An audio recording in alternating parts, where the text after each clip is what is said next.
വിദ്യാസു ശ്രുതിരുത്കൃഷ്ടൗ രുദ്രൈകാദശിനി ശ്രുതൗ തത്ര പഞ്ചാക്ഷരീ തസ്യം ശിവ ഇത്യക്ഷരം ദ്വയം. അതായത് ഈ സകല വിദ്യകളിലും വെച്ചിട്ട്, കേൾക്കുന്നുണ്ടല്ലോ അല്ലേ സായിരാം?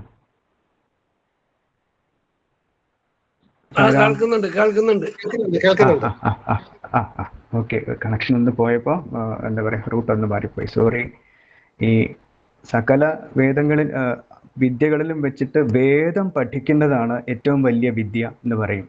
അപ്പോൾ അതിൽ തന്നെ വേദത്തിൽ തന്നെ രുദ്രേകാദശിനി, ശ്രീരുദ്രം പഠിക്കുന്നത് അതിനെക്കാട്ടിലും മഹത്തരമാണ് പോലും. ഈ രുദ്രത്തിൽ തന്നെ അതിൻ്റെ മധ്യഭാഗത്ത് 8ാമത്തെ അനുഭാഗത്തിൽ പഞ്ചാക്ഷരി മന്ത്രം ഉണ്ട്. അപ്പോൾ ആ പഞ്ചാക്ഷരി മന്ത്രം പഠിക്കുന്നത് അതിനെക്കാട്ടിലും മഹത്തരമാണ്. പഞ്ചാക്ഷരയിൽ തന്നെ ശിവ എന്ന് പറയുന്ന 2 അക്ഷരം ഉണ്ട്. അത് മനസ്സിലാക്കാൻ സാധിച്ചാൽ അത് അതിനെക്കാട്ടിലും പുണ്യം ആണെന്ന് പറയും. അതുപോലെ തന്നെ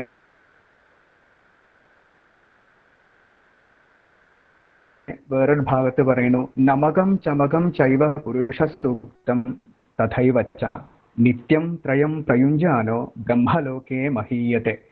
ആരാണോ നമകം ചമകം, നമകം എന്ന് പറയുന്നത് എന്താണ്? രുദ്രത്തിന്റെ ആദ്യത്തെ ഭാഗം അല്ലേ? 300 പ്രാവശ്യം നമോ നമോ എന്ന് പറഞ്ഞാൽ നമ്മൾ നമസ്കരിക്കുന്ന ആ ഒരു ഭാഗം. അതിൻ്റെ കൂടെ ചമകം, അത് കഴിഞ്ഞിട്ട് അഭീഷ്ട വസ്തുക്കൾക്ക് വേണ്ടിയിട്ടുള്ള പ്രാർത്ഥന 300-ലധികം വസ്തുക്കൾക്ക് വേണ്ടി നമ്മൾ പ്രാർത്ഥിക്കുന്നത്. അത് കഴിഞ്ഞ് പുരുഷ സൂക്തം. ഇത് 3ഉം ആരാണോ നിത്യവും ജപിക്കുന്നത് അയാള് ബ്രഹ്മലോകത്ത് അയാളെ ആദരിക്കപ്പെടും എന്ന് പറയുന്നു. അപ്പോൾ അതുപോലെ തന്നെ കൈവല്യോപനിഷത്തിൽ പറയുന്നു, ആരാണോ ഈ ശതരുദ്രം നിത്യവും ജപിക്കുന്നത് അയാൾ അഗ്നിപുത്രോ ഭവതി, അഗ്നിപുത്രനായിട്ട് മാറും. അപ്പോൾ അഗ്നിപുത്ര ആവാന്ന് പറഞ്ഞാൽ എന്താണ്? അഗ്നിയിൽ ശുദ്ധീകരിക്കപ്പെട്ട ഏതൊരു വസ്തുവും ഏറ്റവും പരിശുദ്ധമായിട്ട് മാറും. അഗ്നിയാണ് ഏറ്റവും വലിയ ശുദ്ധീകരണ വസ്തു അല്ലേ?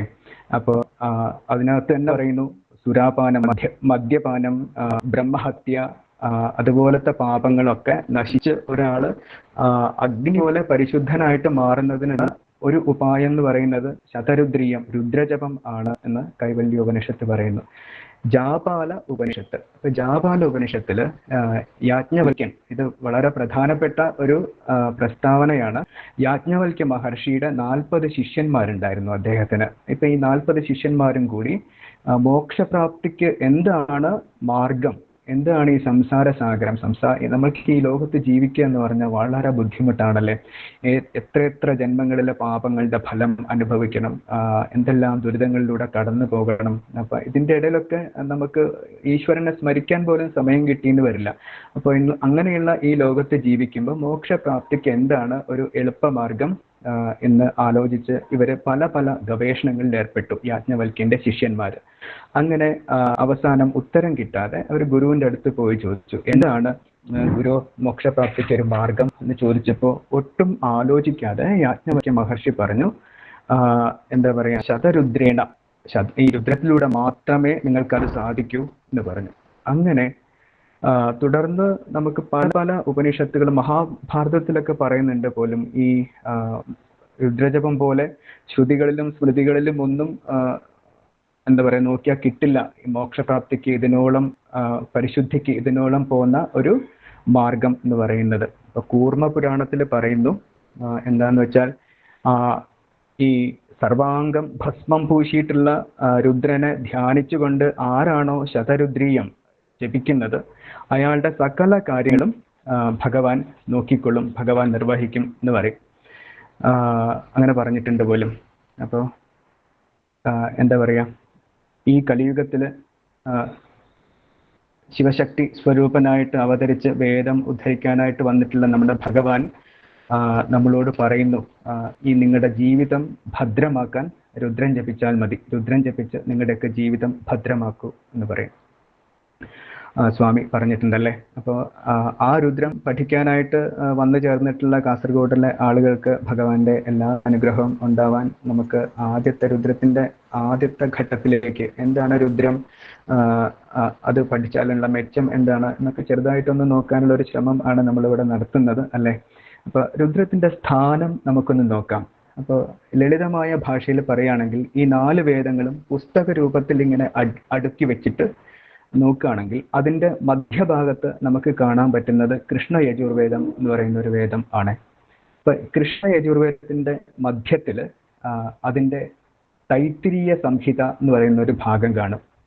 ഈ തൈത്തിരീയ സംഹിതയുടെ മധ്യഭാഗത്തിൽ ആണ് പോലും ശ്രീരുദ്രം ഉള്ളത്. അപ്പോൾ എന്താ പറയുക, 300 തവണ രുദ്രനെ നമസ്കരിക്കുന്ന ഈ മന്ത്രഭാഗം ഈ തൈത്തിരീയ സംഹിതയുടെ ഏതാണ്ട് മധ്യഭാഗത്തായിട്ടാണ്. അപ്പോൾ അതിൻ്റെ മധ്യഭാഗത്തായിട്ടാണ് ശ്രീരുദ്രത്തിന്റെ മധ്യഭാഗത്തായിട്ട് 8ാമത്തെ അനുഭാഗത്തിലാണ് നമശിവായ എന്ന് പറയുന്ന പഞ്ചാക്ഷരി മന്ത്രം ഉള്ളത്. അപ്പോൾ ഈ പഞ്ചാക്ഷരി മന്ത്രത്തിനെ ചുറ്റിപ്പറ്റിയുള്ള ഈ നമസ്കാര മന്ത്രങ്ങൾ ജപിച്ചു കഴിയുമ്പോൾ നമുക്കൊക്കെ പരിശുദ്ധി ഉണ്ടാവും. അപ്പോൾ ഏറ്റവും വലിയ പ്രായശ്ചിത്ത മന്ത്രം ഏതാണെന്ന് ചോദിച്ചാൽ ഈ കാണുന്ന ഉപനിഷത്തുകളും വേദങ്ങളും ഒക്കെ പറയുന്ന പോലെ ശ്രീരുദ്രം ആണ് 1ാമത്തെ ലിസ്റ്റിൽ വരുന്നത്. അപ്പോൾ സ്വാമി അതുകൊണ്ടായിരിക്കണം ഈ ഒരു കാലഘട്ടത്തിൽ എന്താ പറയുക, പ്രത്യേകിച്ച് എന്ന് വെച്ചാൽ ഇവിടെ വേഗതയുടെ കാലഘട്ടം ആണല്ലേ. അപ്പോൾ പണ്ടത്തെ കാലത്തൊക്കെ നമ്മൾ വർഷങ്ങളോളം തപസ് ചെയ്യണം, അതുപോലെ തന്നെ എന്താ പറയുക നിരന്തര സാധന അനുഷ്ഠിക്കണം പരിശുദ്ധി ഉണ്ടാവാൻ, അല്ലെങ്കിൽ മോക്ഷം കിട്ടാൻ, അല്ലെങ്കിൽ നമ്മുടെ ആഗ്രഹങ്ങൾ സാധിക്കാനൊക്കെ. പക്ഷേ ഇവിടെ വേഗതയുടെ കാലമാണ്, കാത്തു നിൽക്കാനൊന്നും മനുഷ്യന് നേരമില്ല, അയാൾക്ക് പെട്ടെന്ന് കാര്യങ്ങൾ സാധിക്കണം. അങ്ങനെയുള്ള മനുഷ്യന് ഈ കാലഘട്ടത്തിൽ ഏറ്റവും യോജിച്ച ഉപാസന മന്ത്രം അതുപോലെ തന്നെ പ്രായശ്ചിത്ത കർമ്മം ഒക്കെയാണ് ഈ ശ്രീരുദ്ര ജപം എന്ന് പറയുന്നത്. ശ്രീരുദ്ര മന്ത്രം ശരിക്കും ഒരു മന്ത്രം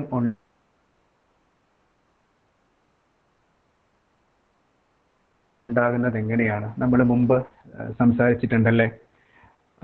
മന്ത്രം എന്ന് പറയും ഋഷി ഒരു പ്രത്യേക എന്താ പറയുക അവസ്ഥയിൽ വരുമ്പോൾ അദ്ദേഹം സംസ്കൃത ഭാഷയിൽ എഴുതിയുണ്ടാക്കുന്ന എന്താ പറയുക ഒരു പുസ്തകം അല്ല വേദം എന്ന് പറയുന്നത്. വേദം എന്ന് പറയുന്നത് വർഷങ്ങളോളം നീണ്ടു നിൽക്കുന്ന തപസ്സിന്റെ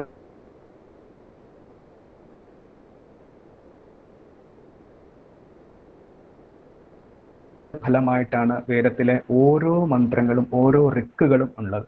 അപ്പോൾ ആയിരക്കണക്കിന് ഋക്കുകൾ ചേർന്നിട്ടുള്ളതാണ് നമ്മൾ ഇന്ന് കാണുന്ന 4 വേദങ്ങൾ. അപ്പോൾ ഇതിലൊന്നും ഒതുങ്ങുമായിരുന്നില്ല. അപ്പോൾ മനുഷ്യന്റെ ഈ കഷ്ടപ്പാടുകളൊക്കെ കാണുമ്പോൾ മഹർഷിമാര് അതിനുള്ള ഫലം, അതിനുള്ള സൊല്യൂഷൻ എന്താണ് എന്ന് അവർ ചിന്തിച്ചു നോക്കും. അങ്ങനെ അവരുടെ തപസ്സിന്റെ ഫലമായിട്ട് അവർക്ക് വന്ന ദർശനങ്ങളാണ് ഈ ഓരോ മന്ത്രങ്ങൾ. ഒരു മഹർഷിമാരുടെ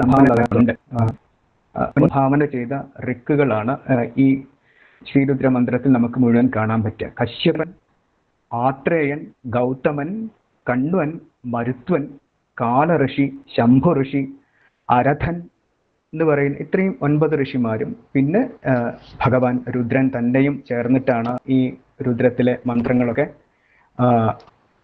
ഉണ്ടാക്കിയെടുത്തത്. അപ്പൊ ഈ മന്ത്രങ്ങളൊക്കെ പലയിടത്തായിട്ട് ഇങ്ങനെ കിടക്കുകയായിരുന്നു, ആരും ആരാധിക്കാനുണ്ടായിരുന്നില്ല. അപ്പോൾ ഇങ്ങനെയുള്ള അവസരത്തിൽ ഒരു വലിയ രാജാവ് ഉണ്ടായിരുന്നു കേട്ടോ. അപ്പോൾ രാജാവിൻ്റെ പേരാണ് അഘോര രാജാവ്. അപ്പോൾ ഇദ്ദേഹം രാജാവ് മാത്രമല്ല, നമ്മൾ എന്താ പറയുക ജനകനെ പോലെ അദ്ദേഹം ഒരു രാജർഷിയായിരുന്നു. ഋഷിയാണ്, എന്താ പറയുക തപസ്സും വ്രതങ്ങളും ഒക്കെ അനുഷ്ഠിച്ചുകൊണ്ട് ജനങ്ങളെ ഭരിക്കുന്ന രാജർഷിയാണ് അഘോര ഋഷി. അപ്പോൾ അഘോര ഋഷി ഒരു ദിവസം ധ്യാനത്തിൽ ഏർപ്പെട്ടിരിക്കുന്ന സമയത്ത് അദ്ദേഹത്തിന് ഒരു പ്രത്യേക അവസ്ഥയുണ്ടായി. കാരണം ഈ ലോകം മുഴുവൻ കത്തിക്കരിയുന്നു, സൂര്യൻ കത്തി ജ്വലിക്കുന്നു, കാടുകൾ മുഴുവൻ കരിഞ്ഞുണങ്ങുന്നു.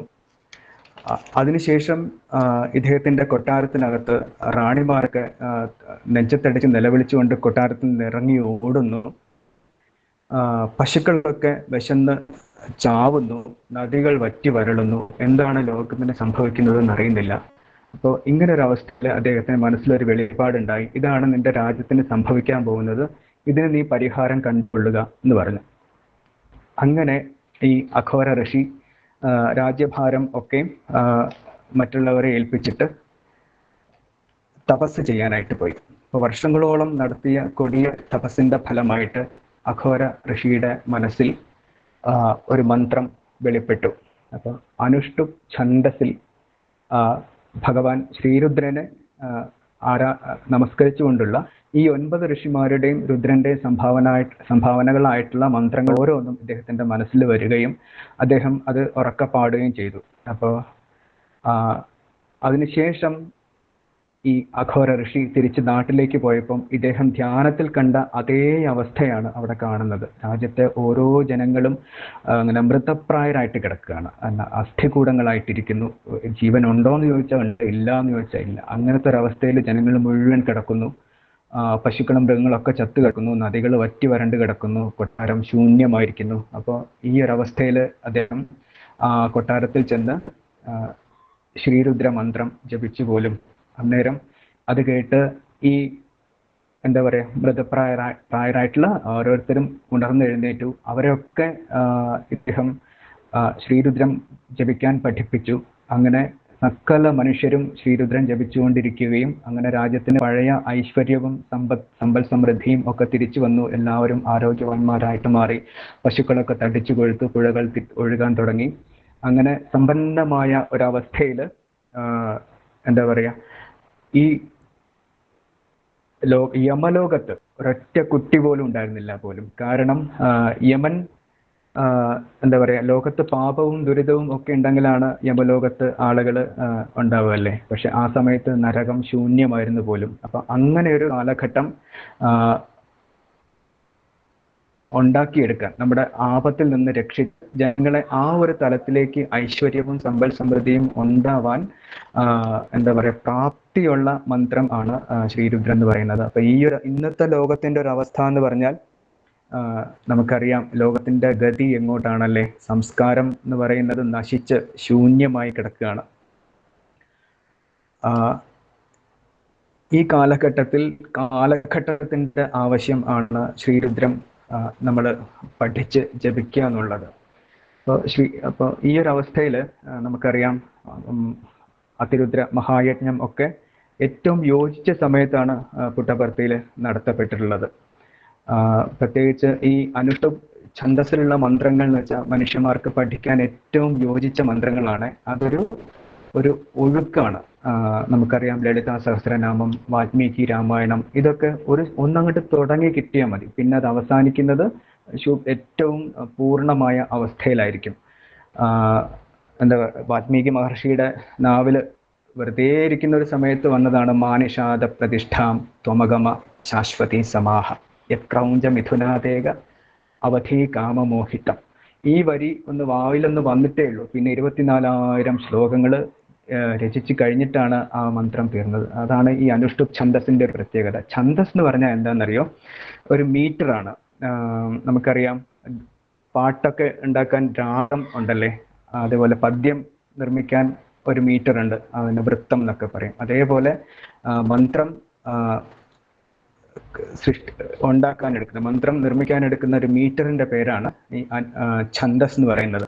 അപ്പോൾ പഠിക്കാനും ജപിക്കാനും ഒക്കെ ഏറ്റവും എളുപ്പമുള്ള ഛന്ദസ്സാണ് അനുഷ്ഠുപ്പ് എന്ന് പറയുന്നത്. അപ്പോൾ നമുക്കൊക്കെ വളരെ എളുപ്പത്തിൽ ഒരല്പം മനസ്സ് വെച്ചാൽ പഠിച്ച് തീർക്കാവുന്നതേ ഉള്ളൂ ശ്രീരുദ്ര മന്ത്രം. അപ്പോൾ ഇത് പഠിക്കാതെ ഭഗവാൻ നമ്മളെ വിടില്ല എന്നുള്ളൊരവസ്ഥയിലേക്ക് ഇന്ന് സത്യസായി സംഘടന ഒക്കെ എത്തി. അപ്പോൾ ശ്രീരുദ്രത്തിന്റെ ഘടന എന്തുകൊണ്ടാണ് ഈ മന്ത്രം ഇത്രയും പവിത്രമാകുന്നതെന്നറിയോ? അപ്പോൾ നമ്മുടെ ഏറ്റവും വലിയ ഫിലോസഫി സ്വാമിയെ നമ്മളെ പഠിപ്പിക്കുന്നതാണ്, എന്താ പറയുക, ഈ ഓരോ ജീവജാലങ്ങളിലും നമ്മൾ ഈശ്വരനെ കണ്ട് നമസ്കരിക്കുന്ന അവസ്ഥയിലേക്ക് നമ്മുടെയൊക്കെ ബോധതലം ഉയരുന്ന സമയത്താണ് നമുക്കൊക്കെ ശരിയായിട്ടുള്ള പാപമോചനം ഉണ്ടാവുക എന്ന് പറയും. അപ്പോൾ ഇത് കൃത്യമായിട്ട് കാണാൻ പറ്റുന്ന ഒരു മന്ത്രം ആണ് ശ്രീരുദ്രൻ എന്ന് പറയുന്നത്. രുദ്രത്തിന്റെ ആദ്യത്തെ അനുഭാഗത്തിൽ നമുക്ക് കാണാൻ പറ്റുന്നത് എന്താ പറയാ, ഭഗവാന്റെ കോപത്തിൽ നിന്നും നമ്മൾ മുക്തരാവുക എന്നുള്ളതാണ്. അതിനുശേഷം അങ്ങോട്ട് രണ്ടാമത്തെ അനുഭാഗം തൊട്ട് 8ാമത്തെ അനുഭാഗം വരെ നമ്മൾ നമസ്കരിക്കുന്നത് ഭഗവാൻ നമ്മൾ കാണുന്ന രൂപത്തിലല്ല. ഈ പ്രപഞ്ചത്തിൽ ജീവജാലങ്ങളും ഈ ചരാചരങ്ങളിൽ മുഴുവനും അവർ ഏത് രൂപത്തിൽ, കല്ലാണോ കല്ലിനെ നമസ്കരിക്കുന്നു, പുല്ലാണോ പുല്ലിനെ നമസ്കരിക്കുന്നു, മരങ്ങളെ നമസ്കരിക്കുന്നു. അപ്പോൾ ഇതിൻ്റെയൊക്കെ അർത്ഥം നമ്മൾ പഠിക്കാൻ പോകുന്ന ഈ ഒരു സന്ദർഭത്തിൽ എനിക്കിത് പ്രത്യേകം ഓർമ്മിപ്പിക്കാനുള്ളത്, സ്വാമി പറയാറുണ്ട്, അപ്പം നമ്മൾ വേദം, അതായത് വേദം എന്ന് പറയുന്നത് അത് എന്താ പറയുക, സ്നേഹം മാത്രമാണ്. എന്താണ് വേദം എന്ന് വെച്ചാൽ അത് പരിശുദ്ധമായ പ്രേമം ആണ്. അതാണ് സ്വാമി ഇവിടെ ഈ വേദങ്ങളിലൂടെ പുനഃസ്ഥാപിക്കാൻ ഉദ്ദേശിച്ചിട്ടുള്ളത്. അപ്പൊ വേദം പഠിക്കുന്ന ഓരോരുത്തർക്കും വേണ്ട യോഗ്യത എന്താന്ന് വെച്ചാൽ വേദം നിർദ്ദേശിക്കുന്ന കരുണ, പ്രേമം അതൊക്കെ നമ്മുടെ ഉള്ളിൽ അതേ അളവിൽ ഉണ്ടാവുക എന്നുള്ളതാണ്. അപ്പോൾ ഒരു മന്ത്രം ജപിച്ചാൽ തീർച്ചയായിട്ടും മന്ത്രത്തിന്റെ ഫലം ഉണ്ടാവും. പക്ഷെ അത് ഈ പ്രപഞ്ചത്തിനായിരിക്കും. ജപിക്കുന്ന വ്യക്തിക്ക് മന്ത്രത്തിന്റെ ഫലം ഉണ്ടാവണമെങ്കിൽ തീർച്ചയായിട്ടും അയാളിൽ നിറഞ്ഞ പ്രേമം ഉണ്ടാവണം. സ്വാമി ദണ്ഡിക്കോട്ട സുബ്രഹ്മണ്യ ശാസ്ത്രിയോട് പറഞ്ഞത് ആ ഒരു പ്രേമഭാവം, കരുണ ഇതൊന്നും ഇല്ലാതെ വേദം ജപിക്കുകയാണെങ്കിൽ അയാളുടെ വേദജപം അയാളെ സംബന്ധിച്ചിടത്തോളം എന്താ പറയുക, ഫേഷ്യൽ എക്സസൈസ് ആയിട്ട് മാറും, അധര വ്യായാമമായിട്ട് മാറും എന്ന് പറയും. അപ്പോൾ അങ്ങനെ സംഭവിക്കാതിരിക്കണമെങ്കിൽ ഈ ജപിക്കുന്ന മന്ത്രങ്ങളുടെ അർത്ഥം നമുക്ക് കൃത്യമായിട്ട് അറിഞ്ഞിട്ടുണ്ടാവണം. കൃത്യമായിട്ടല്ലെങ്കിലും ഏകദേശം ഒരു അർത്ഥം അറിഞ്ഞാലേ ഈ ഒരു ഭാവം നമുക്ക് വരുള്ളൂ അല്ലേ. അതിനുവേണ്ടി തയ്യാറായി എന്താ പറയുക, മണിസാറൊക്കെ നമ്മളെ പഠിപ്പിക്കാൻ വരിക എന്ന് പറഞ്ഞാൽ അത് വലിയ അവസരമാണ്. അപ്പോൾ ഒന്നാമത്തെ അനുവാകത്തിൽ നമ്മൾ കോപിഷ്ഠനായ ഉഗ്രകോപിയായിട്ടുള്ള ഒരു രുദ്രനെ കാണാൻ സാധിക്കും. അപ്പോൾ നമ്മുടെ പാപം സംഹരിക്കുക എന്ന് പറയുന്നത് ഈ എന്താ പറയാ പരമശിവന്റെ ഒരു എന്താ പറയാ കർമ്മ ആണല്ലേ, ജോലിയാണ്. അപ്പൊ ഭഗവാൻ നമ്മുടെ പാപങ്ങളെയൊക്കെ തിരിച്ചെടുക്കുമ്പോൾ നമുക്ക് രോഗം, ദുരിതം ഇതുപോലത്തെ കാര്യങ്ങളൊക്കെ വരും. അപ്പൊ ഇതൊന്നും വരാതെ ഭഗവാന്റെ കോപത്തിന് പാത്രമാവാതെ അതിൽ നിന്നും തന്ത്രപൂർവം രക്ഷപ്പെടാനുള്ള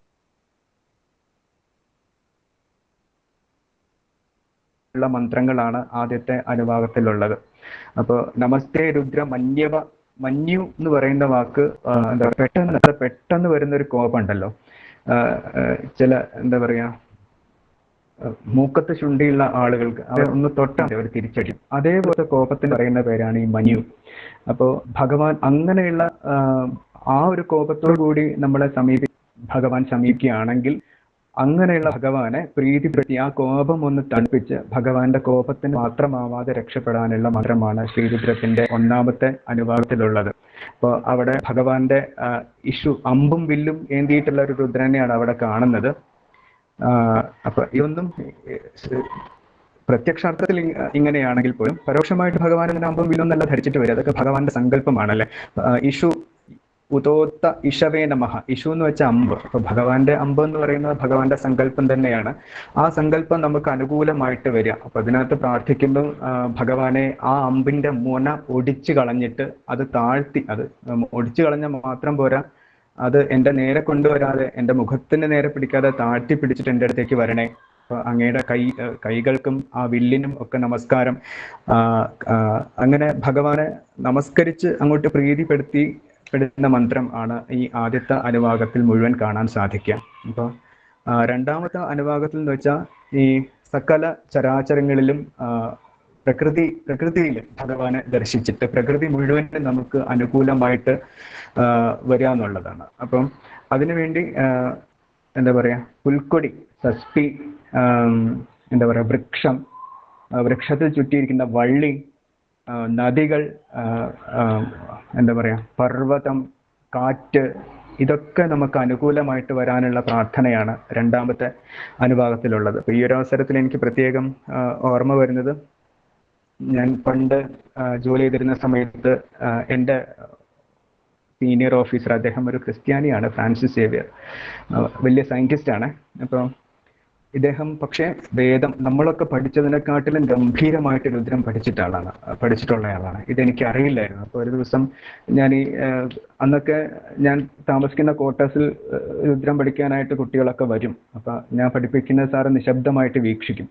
അപ്പോൾ ഒരു ദിവസം എന്നെ കൊണ്ട് ഫീൽഡിലേക്ക് ഇങ്ങനെ പോകുമ്പോൾ ഒരു മരം കാണിച്ചു തന്നു. മരത്തിൽ ഇങ്ങനെ മണി പ്ലാന്റ് ഇങ്ങനെ ചുറ്റിക്കയറിയിരിക്കുന്നുണ്ടായിരുന്നേ. അപ്പോൾ അത് കണ്ടപ്പോൾ സാർ എന്നോട് പറഞ്ഞു, സന്ദീപേ, ഈ മരം കാണുമ്പോൾ നിനക്ക് രുദ്രത്തിലെ ഏതെങ്കിലും മന്ത്രങ്ങൾ ഓർമ്മ വരുന്നുണ്ടോ എന്ന് ചോദിച്ചു. അപ്പോൾ നമുക്കുണ്ടോ ഇതിൻ്റെ അർത്ഥമൊക്കെ എന്ന് പറയുന്നു. പക്ഷെ സാറ് പറഞ്ഞു, ഹരികേശായോപവീത്തിനെ പുഷ്ടാനാം പതയേ നമോ നമഃ എന്ന് പറഞ്ഞു. അപ്പൊ ഹരികേശം എന്ന് വെച്ചാൽ പച്ച തലമുടി. ഈ പച്ച തലമുടി ധരിച്ച് എന്താ പറയാ ആ മരത്തിൽ ചുറ്റിയിരിക്കുന്ന വള്ളി, മണിപ്ലാന്റ് എന്ന് പറയുന്നത് ആ രുദ്രന്റെ പൂണൂലാണ്. അപ്പൊ പറഞ്ഞു, ഇതുപോലത്തെ മരം കാണുമ്പോൾ നീ ഇവിടെ രുദ്രനെ കാണണം, പൂണൂല് ധരിച്ചൊരു രുദ്രനെയായിട്ടാണ് ഈ മരത്തിനെ കാണേണ്ടത്. അതുപോലെ എന്താ പറയാ, ഈ മഞ്ഞ തളിരുള്ള പുല്ല്,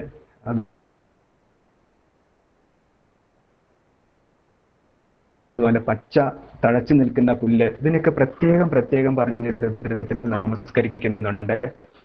അപ്പൊ ഇങ്ങനെ സകല ചരാചരങ്ങളെയും നമസ്കരിക്കുമ്പോൾ ഈ പ്രപഞ്ചത്തിലെ ഏത് ശക്തിയാണ് നമുക്ക് വിപരീതമായിട്ട് വരിക, അല്ലെ? അപ്പോൾ രണ്ടാമത്തെ അനുഭാഗത്തിൽ ഇതൊക്കെ നമുക്ക് കാണാൻ സാധിക്കും. മൂന്നാമത്തെ അനുഭാഗത്തിൽ പലതരം രോഗങ്ങളിൽ നിന്നുള്ള മുക്തി, അതായത് ചെറിയ അങ്ങനത്തെ രോഗങ്ങളിൽ നിന്നുള്ള മുക്തി, അതുപോലെ എന്താ പറയുക, കീടാണുകൾ ബാധിക്കാതിരിക്കാനുള്ള അണുനാശന മന്ത്രങ്ങളൊക്കെ ഇതിനകത്ത് പല ഭാഗത്ത് കാണാൻ സാധിക്കും. പിന്നെ അടുത്ത അനുഭാഗത്തിൽ എന്ന് വെച്ചാൽ അതായത് ജന്തുക്കളുടെ ദോഷം, സർപ്പം അതുപോലത്തെ ജന്തുക്കളൊക്കെ നമ്മളെ എന്താ പറയുക ഉപദ്രവിക്കാൻ വരികയാണെങ്കിൽ അവരിൽ നിന്നൊക്കെ രക്ഷ കിട്ടണമെങ്കിൽ അവരിൽ നമ്മൾ രുദ്രനെ കണ്ട് നമസ്കരിച്ചാൽ തീർച്ചയായിട്ടും അവരുടെ ദോഷം നമ്മൾ ബാധിക്കാതിരിക്കും, അല്ലെ? മൂന്നാമത്തെ അനുഭാഗത്തിൽ ഇടയ്ക്ക് ഞാൻ വിട്ടുപോയി, പലതരത്തിലുള്ള കള്ളന്മാരെ സ്തുതിക്കുന്ന മന്ത്രം മൂന്നാമത്തെ അനുഭാഗത്തിൽ കാണാൻ സാധിക്കും. തേനാനാം പതയെ, തേനെന്ന് വെച്ചാൽ എന്താ പറയാ, പോക്കറ്റടിക്കാരെ, നമ്മൾ അറിയാതെ നമ്മളിൽ നിന്നും എന്തെങ്കിലുമൊക്കെ മോഷ്ടിച്ചുണ്ടാവുന്ന ആളുകളെയാണ് സ്തേനന്മാരെന്ന് പറയാം. തസ്കരാണാം പതയെ, തസ്കരൻ എന്ന് വെച്ചാൽ ഈ ഓട് പൊളിച്ചിട്ട് നമ്മളെ വീട്ടിനുള്ളിൽ കയറി, അല്ല നമ്മളറിയാതെ വീട്ടിൽ കയറി മോഷ്ടിക്കുന്ന തസ്കരന്മാര്. പരിചരന്മാരെന്ന് പറയുന്ന കള്ളന്മാരുടെ കൂട്ടത്തോടു കൂടി ഹൈവേ റോബേഴ്സ് എന്നൊക്കെ പറയല്ലേ, പിന്നെ വഴിവക്കിൽ നിന്ന് നമ്മളെ കത്തിയൊക്കെ കാട്ടി വിറപ്പിച്ച് നമ്മുടെ അതിനൊക്കെ തട്ടിപ്പറിച്ചുണ്ടാവുന്ന ആളുകള്, കാട്ടുകള്ളന്മാര്, അങ്ങനെ പലതരത്തിലുള്ള കള്ളന്മാരെ സ്തുതിക്കുന്നുണ്ട് മൂന്നാമത്തെ അനുഭാവത്തിൽ. അപ്പൊ അതൊക്കെ എന്തിനാന്ന് ചോദിച്ചു കഴിഞ്ഞാൽ നമുക്കറിയാം, ഈ മന്ത്രങ്ങൾ ജപിക്കുന്ന ആളുകളെ തീർച്ചയായിട്ടും ഇതുപോലത്തെ ദോഷങ്ങൾ ഒരിക്കലും ബാധിക്കില്ല. ഇങ്ങനെ വിവിധ രീതിയിൽ ഭഗവാനെ നമസ്കരിച്ച് അവസാനത്തെ ഭാഗം ഒക്കെ എത്തുമ്പോഴേക്കും, എട്ടാമത്തെ അനുഭാഗം എത്തുമ്പോൾ, പുട്ടപർത്തിയിലെ അതിരുദ്രം ഒക്കെ നിങ്ങൾ കണ്ടിട്ടുണ്ടെങ്കിൽ കാണാം, ഈ എട്ടാമത്തെ അനുഭാഗം വരുമ്പോൾ ഗംഭീരമായ ഘോഷം ആണ്. അപ്പൊ ചെണ്ടമേളം, കൊമ്പ്, കുരവ, ശംഖ്, ഒരുപാട് മേളം പെരുമ്പറ കൊട്ടി ഘോഷിക്കും. അപ്പൊ ഇങ്ങനെയൊക്കെ ശരിക്കും എപ്പോഴാണ് ഇതേപോലത്തെ താളമേളങ്ങളൊക്കെ ഉണ്ടാവുക? വളരെ വിശേഷപ്പെട്ട ഒരു അതിഥി രാജാവൊക്കെ എഴുന്നള്ളുമ്പോഴാണ് ഇങ്ങനെ സ്വീകരിക്കുക, അല്ലെ? അപ്പൊ എട്ടാമത്തെ അനുഭാഗത്തിൽ ഒരു വലിയ രാജാവ് വരുന്നുണ്ട്. അതാരാന്നറിയോ? നമഃശിവായ. നമഃശിവായ എന്ന് പറയുന്ന മന്ത്രം ഈ എന്താ പറയാ, എട്ടാമത്തെ അനുഭാഗത്തിന്റെ ഏതാണ്ട് മുക്കാൽ ഭാഗത്താവുമ്പോൾ നമഃശിവായ ച ശിവതരായ ച. അപ്പൊ ഈ നമഃശിവായ എന്ന് പറയുന്ന മന്ത്രമാണ് ശ്രീരുദ്ര മന്ത്രത്തിന്റെ ശക്തി കേന്ദ്രം എന്ന് പറയുന്നത്. നമഃശിവായേതി ബീജം എന്നൊക്കെ പറഞ്ഞ് നമ്മൾ തുടക്കത്തിൽ കാണാൻ സാധിക്കും. അടുത്ത അനുഭാഗം വരുമ്പോഴേക്കും നമുക്ക് കാണാം, നമുക്ക് മാത്രം എന്താ പറയാ, ആനന്ദം, സന്തോഷം, സുഖം ഇതൊക്കെ ഉണ്ടായാൽ പോരാ, അല്ലേ? അപ്പോൾ പിന്നെ ഈ മന്ത്രങ്ങളൊക്കെ ജപിച്ചു കഴിഞ്ഞ് എനിക്ക് നല്ല സുഖം ഉണ്ട്, പക്ഷെ എൻ്റെ കൂടെയുള്ള ആളുകൾക്ക് സുഖം ഇല്ലെങ്കിൽ എനിക്ക് സമാധാനം ഉണ്ടാവോ? ഒരിക്കലുമില്ല. അപ്പൊ എൻ്റെ അച്ഛൻ നന്നായിട്ടിരിക്കണം, അമ്മ നന്നായിട്ടിരിക്കണം, എൻ്റെ വീട്ടിലുള്ള കുട്ടികൾ, മുതിർന്നവർ, അവർക്കൊക്കെ സുഖം ഉണ്ടാവണം, എങ്കിലേ എനിക്ക് സമാധാനം ഉണ്ടാവുള്ളൂ. അപ്പോൾ അതിനുള്ള പ്രാർത്ഥനകളാണ് ഈ അടുത്ത അനുഭാഗങ്ങളിൽ കാണാൻ സാധിക്കുക. അപ്പോൾ ഇവിടെ അതായത് ഗർഭത്തിലിരിക്കുന്ന കുട്ടിയുടെ സുരക്ഷയ്ക്ക് വേണ്ടിയുള്ള മന്ത്രങ്ങൾ മുതൽ പടുവൃദ്ധന്മാരായിട്ടുള്ള ആളുകളുടെ സുഖത്തിന് വേണ്ടി വരെ പ്രാർത്ഥിക്കുന്നു. എൻ്റെ വീട്ടിലെ അച്ഛൻ എന്താ പറയാ, മഹാന്തം ഉത്തമ, വളരെ പ്രായം ചെന്ന ആളുകള്, അർഭകം, കുട്ടികള്, പേരക്കുട്ടികള്, ഇവർക്കൊക്കെ സുഖം ഉണ്ടാവണേ. അതുപോലെ തന്നെ നമ്മളെ വീട്ടിൽ പരിചാരകന്മാര്, വേലക്കാര് ആരെങ്കിലൊക്കെ ഉണ്ടെങ്കിൽ അങ്ങനത്തെ ആളുകൾക്കും ഏറ്റവും സുഖവും സമാധാനം ഉണ്ടാവണം. ഇതൊക്കെ ഉണ്ടെങ്കിലും നമ്മളെ വീട്ടിലെ വളർത്തുമൃഗങ്ങൾക്ക് സുഖം ഇല്ല എങ്കിൽ നമുക്ക് സന്തോഷം ഉണ്ടാവില്ല, അല്ലെ? അവരുടെ സുഖത്തിന് വേണ്ടി പോലും ഈ മന്ത്രങ്ങളിലൊക്കെ, ഇവിടെയൊക്കെ ഈ അനുഭാവങ്ങളിലൊക്കെ പ്രാർത്ഥിക്കുന്നുണ്ട്. പിന്നെ ഏതെങ്കിലും വിധത്തിലുള്ള എന്താ പറയാ, നമ്മൾ ആരുടെങ്കിലും ദുർബുദ്ധി അല്ലെങ്കിൽ ദുഷിച്ച ഇന്റൻഷൻ ദൃഷ്ടിദോഷം അങ്ങനെയൊക്കെ പറയില്ല, അതിനൊക്കെ വേണ്ടി അതിൽ നിന്നൊക്കെയുള്ള രക്ഷയ്ക്ക് വേണ്ടിയുള്ള പ്രാർത്ഥനകൾ ഇതിനകത്ത് പറയുന്നുണ്ട്. ഇങ്ങനെയൊക്കെ വന്നിട്ട് മൃത്യുഞ്ജയ മന്ത്രം ജപിച്ചുകൊണ്ടാണ് ഈ നമകം അവസാനിക്കേണ്ടത്. അപ്പോൾ ഈ ഇത്രയൊക്കെ ഭഗവാനെ നമ്മൾ പ്രീതിപ്പെടുത്തി പ്രാർത്ഥിച്ചതിന് ശേഷം ചമകം എന്ന് പറയുന്ന രണ്ടാമത്തെ ഭാഗത്തിലേക്ക് പ്രവേശിക്കും. ചമകം എന്ന് പറയുന്നത് അതിനകത്ത് ഇടയ്ക്കിടയ്ക്ക് കേൾക്കാവുന്ന ശബ്ദമാണ് ച മേ എന്ന് പറയും. അപ്പൊ ഈ അതും എനിക്ക് അപ്പൊ കുറേ സാധനങ്ങൾ എനിക്ക് വേണേ എന്ന് ഭഗവാനോട് പ്രാർത്ഥിക്കുകയാണ്. അപ്പൊ നമ്മൾ പലപ്പോഴും കേട്ടിട്ടുണ്ട് ആഗ്രഹങ്ങളൊക്കെ ഉണ്ടാവാന്ന് വെച്ചാൽ വളരെ ബുദ്ധിമുട്ടാണ്. പിന്നെ ഈ ആത്മീയ മാർഗത്തിലേക്ക് പ്രവേശിച്ചു കഴിയുമ്പോൾ നമുക്ക് ആഗ്രഹങ്ങളൊന്നും ഉണ്ടാവാൻ പാടില്ല എന്നൊക്കെ പറഞ്ഞ് ഇങ്ങനെ പേടിപ്പിച്ച് വെച്ചേക്കുന്നതാണ്. പക്ഷെ അതിന്റെ അർത്ഥം ആഗ്രഹം എന്താ പറയാ, രണ്ട് തരത്തില്. ഒന്ന് നീഡ്, നമ്മുടെ ആവശ്യങ്ങളും ആഗ്രഹം ഒരുപാട് കൂടിക്കഴിഞ്ഞാൽ നന്നല്ലേ. നമ്മൾ സ്വാമി പറയാറുണ്ട്, നമ്മുടെ കാലിന് പാകത്തിനല്ലാത്ത ചെരുപ്പുണ്ടെങ്കിൽ നമുക്കത് ദോഷം ചെയ്യും. എന്താ പറയാ, ചെറിയ ചെരുപ്പാണെങ്കിൽ നമുക്കത് പാകാവില്ല. ഒക്കെ ആവശ്യത്തിന് വേണം. ആവശ്യങ്ങൾ വേറെ, അത്യാഗ്രഹങ്ങൾ വേറെ, ഇത് വേറെ. അപ്പൊ നമ്മുടെ ആവശ്യങ്ങൾ, എന്തൊക്കെ ആവശ്യങ്ങൾ നമുക്ക് ഭഗവാനോട് ചോദിക്കാം. അപ്പോൾ പലപ്പോഴും നമ്മൾ പേടിക്കോ, ഇതൊക്കെ ചോദിക്കാൻ പാടുണ്ടോ എന്നൊക്കെ ഒരു പേടി ഉണ്ടാവും അല്ലേ. അപ്പൊ വേദമാതാവ് തന്നെ പറയാണ്, ഇതൊക്കെ ചോദിച്ചോളൂ, ഇതൊക്കെ നിങ്ങൾക്ക് ആവശ്യം ഉള്ളതാണ്, ഇന്ന കാര്യങ്ങളൊക്കെ നിങ്ങൾ ഭഗവാനോട് ചോദിച്ചു വാങ്ങാം എന്നൊരു അനുവാദം വേദം തന്നെ നമുക്ക് തന്നിട്ടുണ്ട്. അതിന്റെ ദൃഷ്ടാന്തം ആണ് ഈ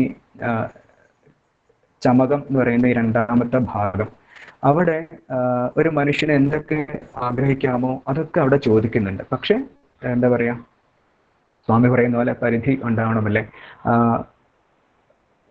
നമുക്ക് നല്ല എന്താ പറയാ, വശീകരണ ശക്തി. ആളുകളൊക്കെ നമ്മളെ വെറുത്തു പോയാൽ നമുക്ക് ഇവിടെ ജീവിക്കാൻ പറ്റുമോ? ഇല്ല. അപ്പൊ ആളുകൾക്കൊക്കെ നമ്മളോട് സ്നേഹം ഉണ്ടാവണം, എല്ലാവരും മിത്രങ്ങളായിട്ട് മാറണം. അതിനുള്ള ഒരു പ്രാർത്ഥന ഒന്നാമത്തെ അനുഭാഗത്തിൽ കാണാൻ പറ്റും. അതുപോലെ തന്നെ നന്നായിട്ട് പഠിക്കാനും, ശ്ലോകശ്ചമേ, ശ്രാവശ്ചമേ, ശ്രുതിശ്ചമേ എന്നൊക്കെ പറഞ്ഞങ്ങോട്ട് നല്ല വേദം നമുക്ക് പഠിക്കാൻ പറ്റണം. നല്ല കേൾവി ശക്തി വേണം, എന്താ പറയാ, കാഴ്ചശക്തി വേണം, വളരെ വേഗത്തിൽ ഉചിതമായ കാര്യങ്ങൾ ഉചിതമായ രീതിയിൽ ചെയ്യാനുള്ള കഴിവ് വേണം, ബലം വേണം, ഓജസ് വേണം. ഇതൊക്കെ ഉണ്ടായാൽ മാത്രം പോരാ, ആയുസ് വേണം, ദീർഘായുസ് വേണം, നല്ല സ്കിൻ, നല്ല മുടി. ഇതിനൊക്കെ വേണ്ടിയുള്ള പ്രാർത്ഥനകൾ ഈ ഒന്നാമത്തെ അനുഭാഗത്തിൽ കാണാൻ പറ്റും.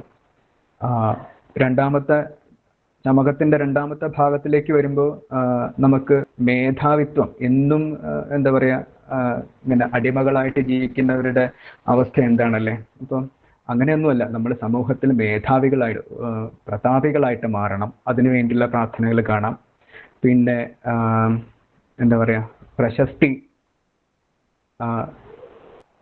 പിന്നെ സമ്പത്ത്, വൃദ്ധി, എന്തൊക്കെയുണ്ടോ അതിൻ്റെയൊക്കെ വൃദ്ധി, ധാരാളിത്തം, ഇഷ്ടംപോലെ, ഒരു ദാരിദ്ര്യം ഉണ്ടാകാതെ എല്ലാം നല്ല ധാരാളിത്തത്തോടു കൂടി നമ്മുടെ വീട്ടിൽ ഉണ്ടാവണം അല്ലേ. പണം വേണം, വിത്തം, എന്താ പറയാ, ക്രീഡ, വിനോദം വേണം. നമുക്കൊക്കെ കുറെ ജോലി ചെയ്ത് കഴിഞ്ഞാൽ മനസ്സിനൊരു സുഖം വേണം അല്ലേ, ഒരു എന്താ പറയാ, വിനോദം വേണം. അപ്പൊ അതാ ക്രീഡാ ചമേ. പിന്നെ അങ്ങോട്ട് ഈ ഭൂമിയിൽ ജീവിക്കുമ്പോൾ നമുക്ക് നല്ല സുഖം വേണം, മരിച്ചു കഴിഞ്ഞാലും സുഖം വേണം, വേറെ ലോകത്ത് എത്തിപ്പെട്ടാൽ അവിടെയും സുഖം വേണം, ശ്രേയസ് വേണം, നല്ല ഉറക്കം വേണം.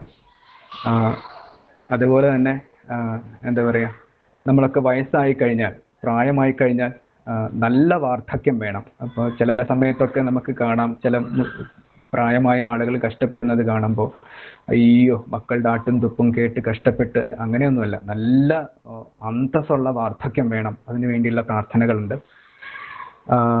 പിന്നെ വേറൊരു സ്ഥലത്ത് കാണാൻ പറ്റും പലതരത്തിലുള്ള കൃഷി സാധനങ്ങൾ, കൃഷി ചെയ്തുണ്ടാക്കുന്ന ഗോതമ്പ്, അരി, പയർ വർഗ്ഗങ്ങൾ, എന്താ പറയാ, പരിപ്പ് സാധനങ്ങൾ. അത് പലതരം പരിപ്പിനെ പറ്റി മസുരാഷ്ടമി, മസുരം എന്നൊക്കെ പറഞ്ഞാൽ ഒരു ചുമന്ന തരം പരിപ്പുണ്ടല്ലോ, മസോർ പരിപ്പ്, അതൊക്കെ പ്രത്യേകം ചോദിച്ച് വാങ്ങുന്നുണ്ട് ആ ഒരു ഭാഗത്തൊക്കെ എത്തുമ്പം. പിന്നെ പലതരത്തിലുള്ള ഭൂമി, അഞ്ചാമത്തെ അനുഭാഗത്തിൽ നമുക്ക് കാണാൻ സാധിക്കും. പലതരത്തിൽ പലർക്കും പല ആഗ്രഹങ്ങൾ ഉണ്ടാവും അല്ലെ. ചിലർക്ക് നല്ല സമതല നിരപ്പുള്ള സ്ഥലം വേണം അല്ലെ. അത് എന്താ പറയാ, അങ്ങനത്തെ ഭൂമിക്ക് വേണ്ടി ചോദിക്കുന്നുണ്ട്. കുന്നിൻ പ്രദേശം കിട്ടാൻ ഉള്ള പ്രാർത്ഥനയുണ്ട്. പലതരത്തിലുള്ള ലോഹങ്ങൾ, സ്വർണം, ഇരുമ്പ്, ഇതുപോലത്തെ സാധനങ്ങളൊക്കെ നമ്മുടെ വീട്ടിൽ ഇഷ്ടം പോലെ ഉണ്ടാവാനുള്ള പ്രാർത്ഥനയുണ്ട്. നല്ല വീടുണ്ടാവാനുള്ള പ്രാർത്ഥനയുണ്ട്. ഇതൊക്കെ മനുഷ്യന് ആവശ്യമാണല്ലേ. അപ്പോൾ അതോടൊപ്പം തന്നെ എന്താ പറയാ, ദേവന്മാരൊക്കെ നമുക്ക് അനുകൂലമായിട്ട് വരണം. അഗ്നി, ഇന്ദ്രൻ, സോമൻ, ഇതുപോലത്തെ പ്രകൃതി ശക്തികളെ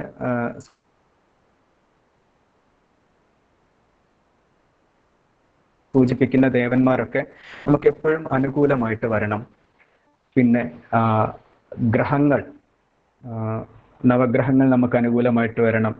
എന്താ പറയാ, ബുധൻ, ശുക്രൻ, വ്യാഴം, രാഹു, കേതു, ഇത് നമുക്ക് എപ്പോഴും അനുകൂലമായിട്ടിരിക്കുമ്പോഴാണ് നമ്മുടെ മനസ്സ് നല്ല മാനസിക സുഖം ഉണ്ടാവുക. അടുത്ത അനുഭാഗത്തിൽ